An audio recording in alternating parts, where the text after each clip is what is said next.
Hello students, how are you all. पिछले lecture में हमने जनरेटर की थ्योरी कंप्लीट की थी।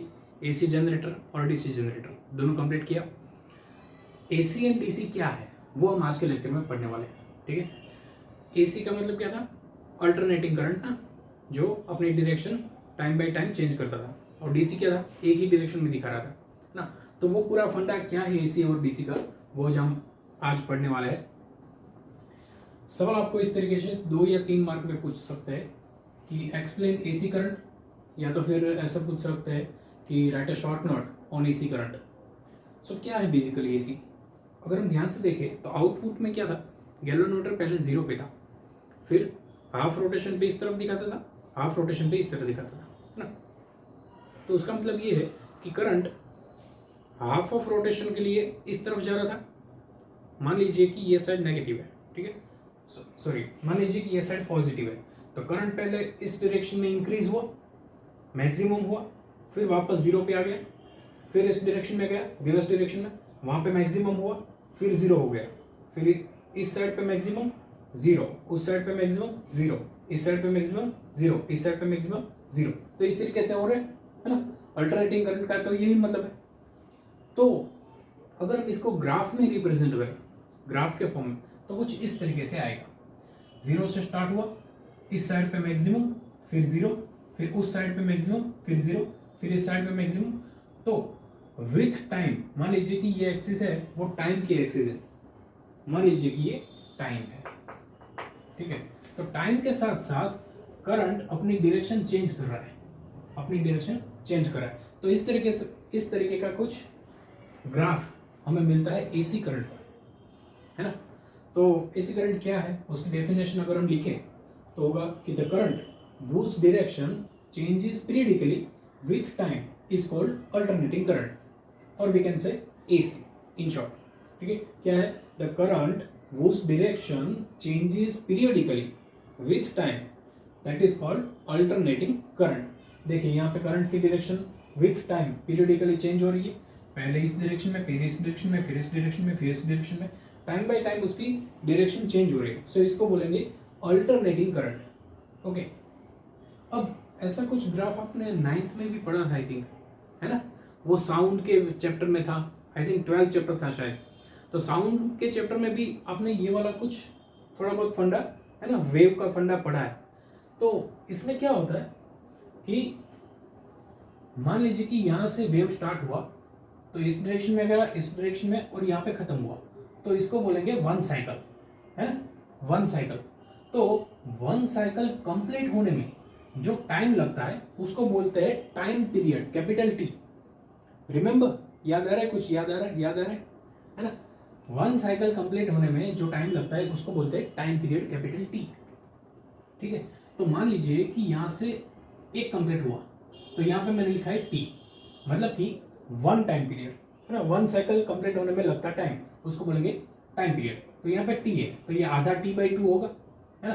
फिर आगे बढ़ेंगे यहाँ से लेके यहाँ तक, तो ये टी है, तो ये 2T होगा, है ना। तो उसके बीच में 3T/2, 1.5, है ना। सो 3T/2। सो इस तरीके से ग्राफ आगे बढ़ता है। अब मान लीजिए कि यहाँ से स्टार्ट किया, तो इस डायरेक्शन में रिवर्स हुआ और यहाँ पे खत्म हो गया, तो इसको बोलेंगे 1 साइकिल। आप यहाँ से लेके यहाँ तक भी 1 साइकिल बोल सकते हैं। मैंने यहाँ से यहाँ लिखा है क्योंकि टेक्स्ट बुक में ऐसे दिया है। तो आप यहाँ से लेके यहाँ तक भी 1 साइकिल बोल सकते हैं, ठीक है। एक टाइम पीरियड था। दूसरा था फ्रीक्वेंसी, है ना। टाइम पीरियड किसको बोलते हैं? 1 साइकिल कंप्लीट होने में लगता वक्त। Okay, the time taken by a wave to complete 1 cycle, that is called time period. Frequency किसको बोलेंगे? फ्रीक्वेंसी याद आ रहा है? याद आ रहा है कुछ? फ्रीक्वेंसी मतलब 1 सेकंड में, 1 सेकंड का पीरियड, उसमें the completed cycle in 1 second. 1 second में कितनी साइकिल कंप्लीट हुई, उस नंबर ऑफ साइकिल को बोलेंगे फ्रीक्वेंसी। याद आया कुछ? 1 सेकंड में जितने साइकिल्स कंप्लीट हुए या तो जितने रोटेशन कंप्लीट हुए, उसको, उस नंबर को बोलेंगे फ्रीक्वेंसी। मान लीजिए कि यहाँ से 1 सेकंड है, इतना टाइम 1 सेकंड है, उसमें एक, मान लीजिए कि यहाँ से स्टार्ट किया, 1 2 3 4, मान लीजिए कि 4 साइकिल कंप्लीट हुई 1 सेकंड में, तो फ्रीक्वेंसी कितनी होगी? 4 हर्ट्ज। है ना, फ्रीक्वेंसी का यूनिट था हर्ट्स, HZ हर्ट्स उसका यूनिट था फ्रीक्वेंसी का, और टाइम पीरियड का यूनिट क्या था, सेकंड, है ना, सेकंड।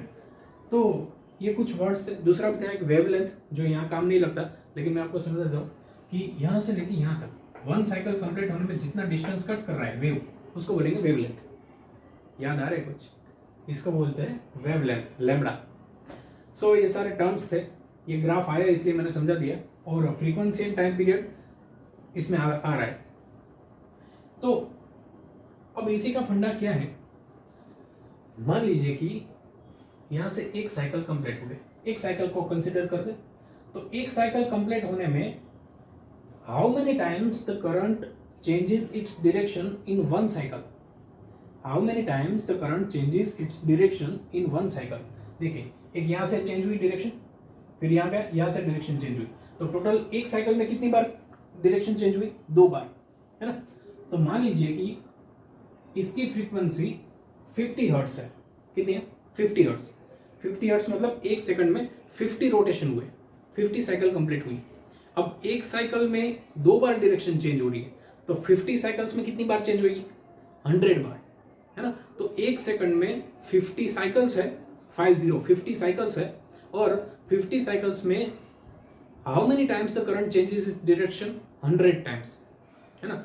और यहाँ पे मतलब इंडिया में जो करंट सप्लाई हो रहा है, डोमेस्टिक सप्लाई, इंडस्ट्री की बात नहीं कर रहा हूँ, डोमेस्टिक सप्लाई जो सप्लाई हो रहा है यहाँ पे, ये फैंस और ट्यूबलाइट्स वगैरह चलते हैं, वो करंट जो आ रहा है वो एसी करंट है।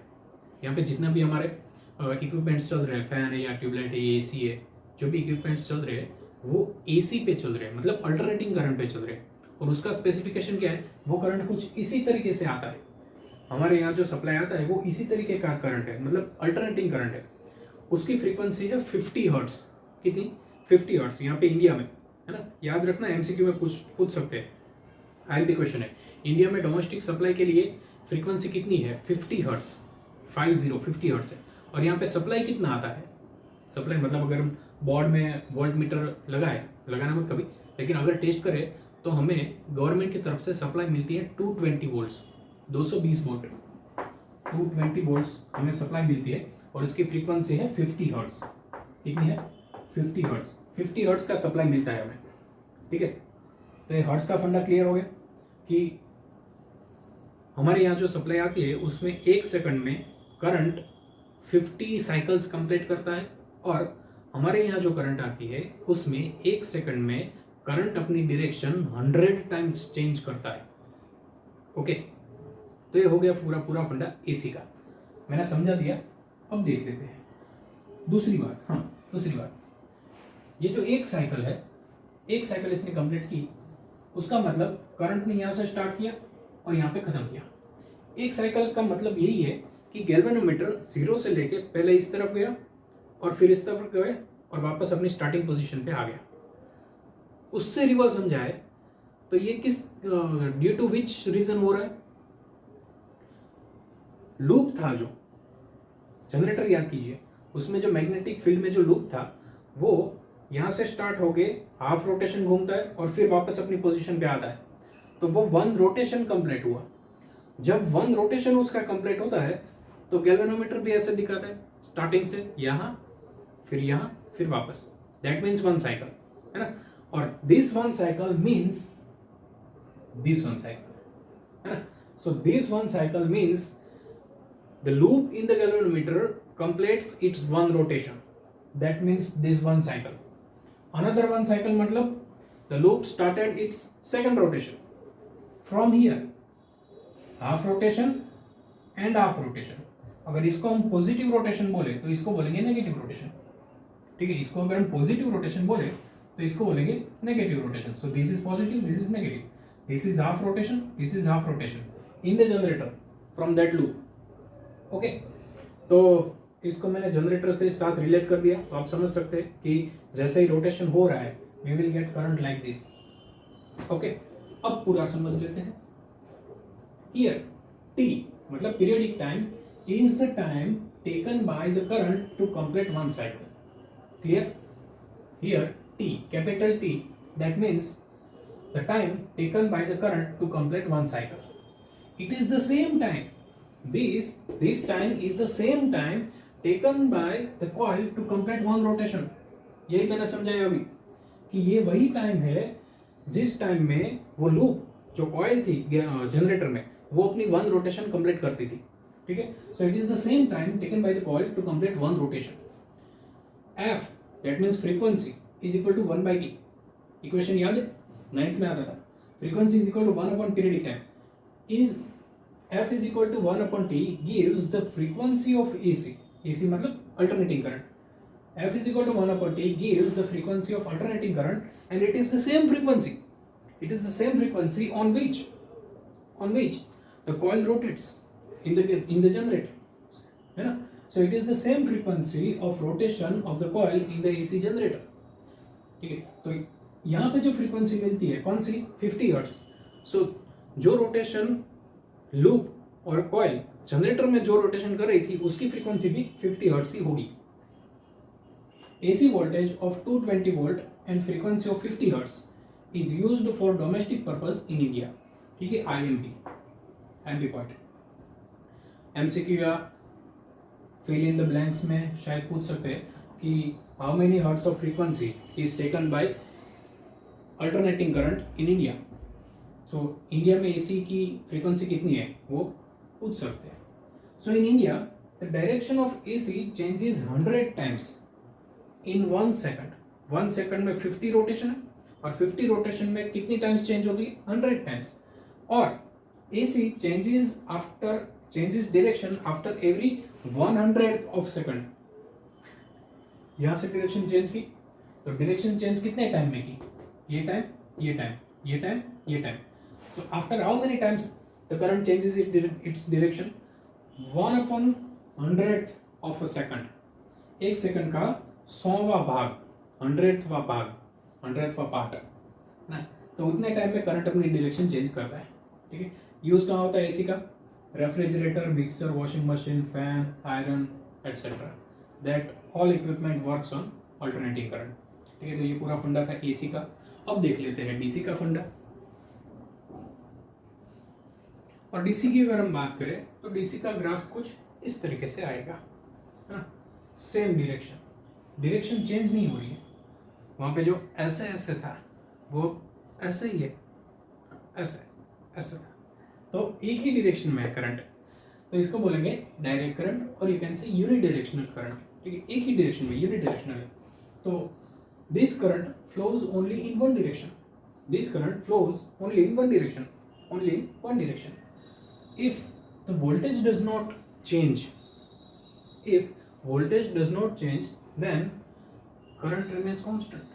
As you know that V is equal to IR or R is equal to V upon I. So if voltage does not change with time, then current will be constant because R is constant. जैसे कि आपने पढ़ा था Ohm's law में R is equal to V upon I. लेकिन यहाँ पे R तो क्या था? कांस्टेंट था ना. कांस्टेंट की जगह पे हमने रेजिस्टेंस रखा है. So you can say that V upon I is equal to constant. So if voltage does not change with time, तो ये तो कांस्टेंट है, ये भी कांस्टेंट है ना. Voltage does not change with time. So अगर ये कांस्टेंट हो गया तो करंट भी कांस्टेंट होगा, है ना. So if voltage does not changes with time then current also will be constant. When a cell, कोई भी सेल ले लो, पेंसिल सेल या तो फिर बैटरी या लैपटॉप की बैटरी, मोबाइल की बैटरी, कोई भी बैटरी या तो cell used to obtain DC मतलब डायरेक्ट करंट. अगर हम बैटरी या सेल को डिस्चार्ज करते हैं उसका मतलब क्या होता है?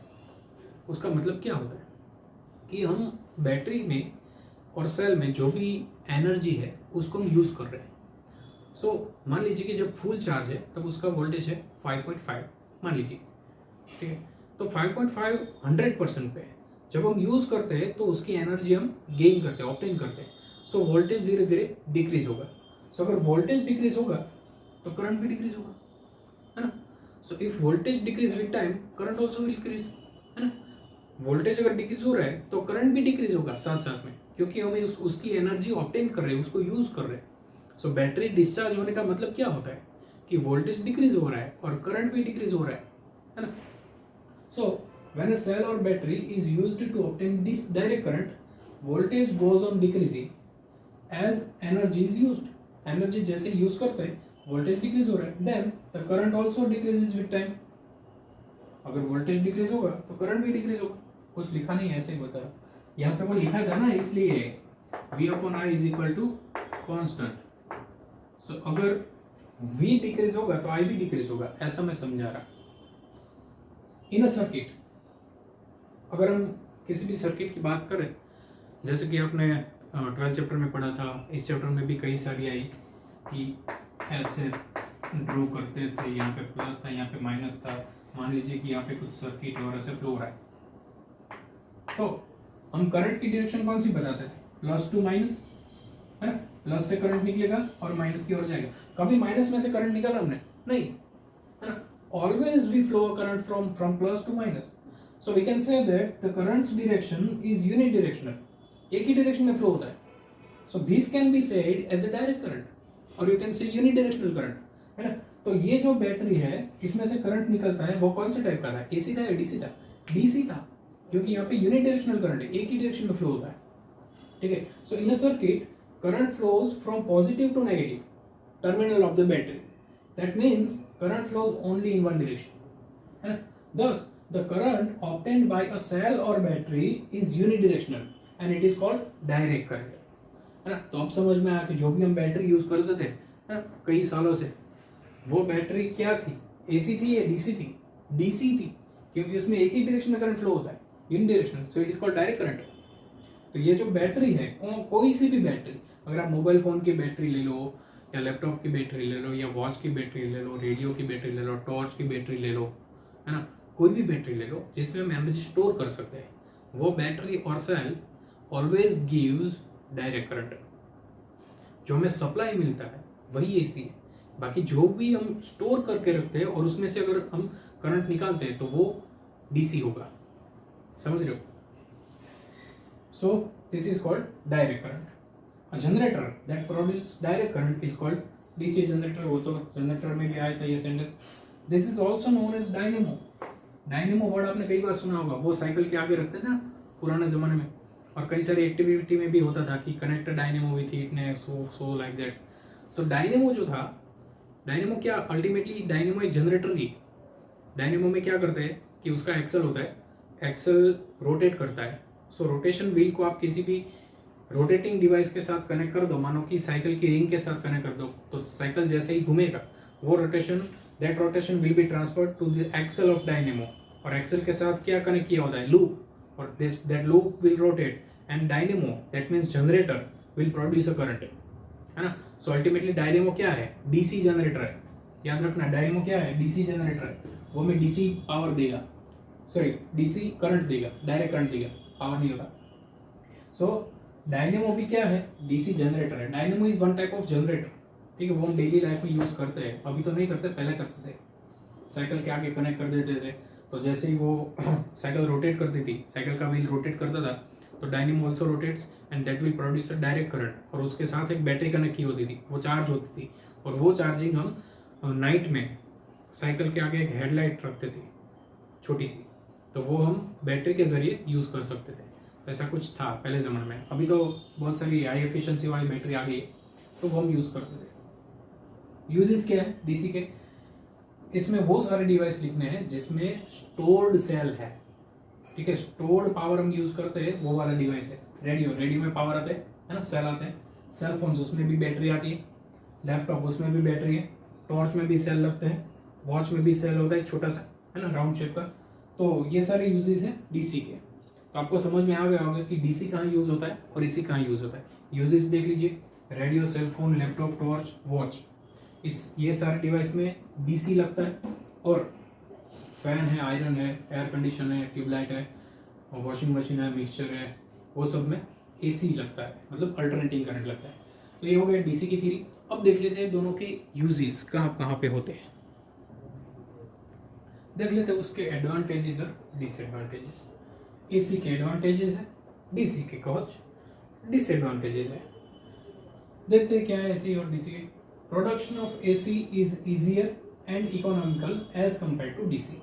डीसी के कंपेयर में एसी का प्रोडक्शन इजी है एंड कन्वीनियंट है, ठीक है, इकोनॉमिकल है, ज़्यादा महंगा नहीं है, सस्ता है। और डीसी का देखें तो production of DC is difficult and expensive as compare to AC. AC के मुकाबले इसका प्रोडक्शन महंगा है और डिफिकल्ट है। AC power can be transmitted over a long distance without much loss of energy, and there is a lot of loss of electricity in transmitting DC direct current over a long distance। क्या है इसका मतलब? हमें यहाँ जो supply आता है वो कहाँ से आता है, मतलब एनर्जी प्रोडक्शन कहाँ पे है? मान लीजिए कि सरदार सरोवर में है, ठीक है, वहाँ पे हाइड्रो पावर प्लांट है, वहाँ पे एनर्जी प्रोड्यूस होती है, ठीक है, वहाँ पे बहुत सारे बड़े बड़े जनरेटर है, तो वो गुजरात के बहुत सारे हिस्सों को सप्लाई करते हैं। मान लीजिए कि हमारी एनर्जी यहाँ पे जो यूज़ होती है वो वहाँ से आती है, तो वहाँ से यहाँ तक मान लीजिए कि 150 किलोमीटर है मान लीजिए कि, ठीक है, तो 150 किलोमीटर तक उसने पावर ट्रांसमिट किया वहाँ से लेके यहाँ तक, है ना, तो लॉस नहीं हुआ होगा एनर्जी का तार में, वायर में, तो कितने बड़े बड़े तार होते हैं ना, वायर्स, और ओवरहेड ट्रांसमिशन लाइन होती है, वो खेत में से होके पास होती है ना, वो बड़ी बड़ी, तो उसमें एनर्जी लॉस नहीं होता क्या? नहीं होता, मतलब इतना सारा नहीं होता, लॉस होता है लेकिन बहुत सारा नहीं होता, जितना कि डीसी में होता है। जितना लॉस डीसी में होता है उतना लॉस एसी में नहीं होता ट्रांसमिट करने के लिए, ठीक है। तो अगर हम एसी को 100, 150, 200, 300 किलोमीटर तक ट्रांसमिट करें तब भी उसमें इतना लॉस नहीं होता है, ठीक है। तो एसी का ट्रांसमिशन ईजी है without much loss of energy, ठीक है। So AC power can be transmitted over a long distance without much loss of energy. हाँ होती है लेकिन इतनी मच नहीं होती। और डीसी में तो ट्रांसमिट करते हुए बहुत सारी लॉस ऑफ एनर्जी हो जाएगी, ठीक है, lots of loss of energy. तो there is a lot of loss of electricity, मतलब कि electrical energy in transmitting DC over a long distance. So DC को हम लॉन्ग डिस्टेंस पे ट्रांसमिट नहीं कर सकते, एसी को कर सकते हैं। AC voltage can be increased or decreased without much loss of energy, and DC voltage cannot be controlled। उसको इंक्रीज और डिक्रीज नहीं कर सकते, और उसको करना है तो बहुत सारी एनर्जी का लॉस करना होगा आपको, ठीक है। सो एसी वोल्टेज को इंक्रीज या डिक्रीज कर सकते हैं, डीसी को नहीं कर सकते, उसमें बहुत सारी एनर्जी का लॉस होगा। उसका मतलब क्या है इंक्रीज और डिक्रीज करना? मतलब ये पॉइंट आगे की थ्योरी में आएगा डोमेस्टिक में, लेकिन पहले आपको समझा देता हूँ। जनरल नॉलेज का है, लिखना नहीं है इसमें कुछ। मान लीजिए कि सरदार सरोवर में जो प्रोडक्शन हुआ, मान लीजिए कि वो 220 वोल्ट हुआ है, ठीक है, कितना हुआ है? 220 वोल्ट वहाँ पे प्रोड्यूस हुआ। तो वहाँ से 220 वोल्ट अगर ट्रांसमिट करेंगे तो बीच में लाइन में थोड़ा बहुत तो लॉस होगा। तो यहाँ पे आते आते हमको मान लीजिए कि 150 मिलता है, कितना? 150 वोल्टेज मिलता है। तो मैं क्या यहाँ पे 150 वोल्टेज मिलता है? नहीं ना, यहाँ पे हमें कितना मिलता है? 220। तो वहाँ पे कितना प्रोड्यूस हुआ होगा? 300, 350, we don't know, but I can say that वहाँ पे जो भी प्रोडक्शन हुआ होगा, जहाँ पे जो भी प्रोडक्शन हुआ होगा उसको पहले वोल्टेज स्टेप अप करेंगे। मतलब कि मान लीजिए कि 220 वहाँ पे प्रोड्यूस हुआ होगा, तो 220 का 66,000 वोल्टेज कन्वर्ट करेंगे। 66,000 मतलब 66 किलो वोल्ट, केवी, 66 केवी। तो आपने जो ओवरहेड ट्रांसमिशन लाइन खेत में जो है उस वहाँ पे नेम प्लेट में कभी पढ़ा होगा कि 66 KV line are passing from here, है ना।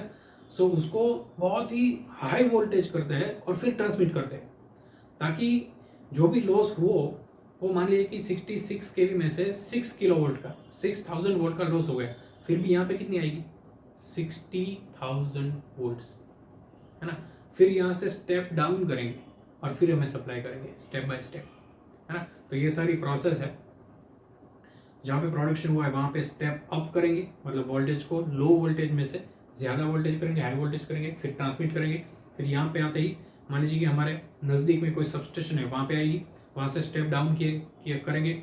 फिर हमारे सोसाइटी के नाके पे एक ट्रांसफार्मर होगा, वहाँ पे और स्टेप डाउन होगा, और फिर हमारे घर पे आएगी 220 वोल्ट, ठीक है। सो एसी का ये सब होता है। एसी को वी कैन इंक्रीज और डिक्रीज, है ना, स्टेप अप किया, स्टेप डाउन किया। So we can play with AC by increasing और decreasing. We can not that we can not do that thing in DC. DC में ये आप नहीं कर सकते है ना। सो इंक्रीज किया या डिक्रीज किया ये सब एसी में खेल खेल सकते हैं, डीसी में ऐसा कुछ नहीं होता है, ठीक है। सो जो डिवाइस वोल्टेज इंक्रीज या डिक्रीज करता है उसको बोलते हैं ट्रांसफॉर्मर। क्या बोलते हैं? Transformer. So transformer is a device used to increase और decrease AC voltage. Okay, so ये 3 पॉइंट है।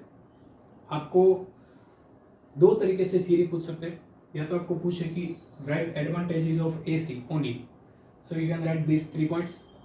You can be asked disadvantages of DC, so you can write this separate theory, and you will be asked if that compare AC and DC or give the difference between AC and DC, so you can differentiate like this, first point, second point, third point. Okay, so difference भी लिख सकते हैं, separate theory भी पूछ सकते हैं, ठीक है, 3 मार्क में या 2 मार्क में। तो ये हो गया AC और DC का एडवांटेजेस डिसएडवांटेजेस। तो आज हमने पूरी AC और DC की कहानी समझी। ओके, अगले लेक्चर में हम डोमेस्टिक सप्लाई, मतलब हमारे यहाँ जो कनेक्शन होता है वो कैसे होता है, स्विच कैसे लगाए जाते हैं, एमसीबीज क्या होती है, मीटर क्यों लगाया जाता है, फ्यूज़ क्यों होता है, वो सब पढ़ेंगे, ठीक है। तो मिलते हैं अगले लेक्चर में, तब तक के लिए गुड बाय।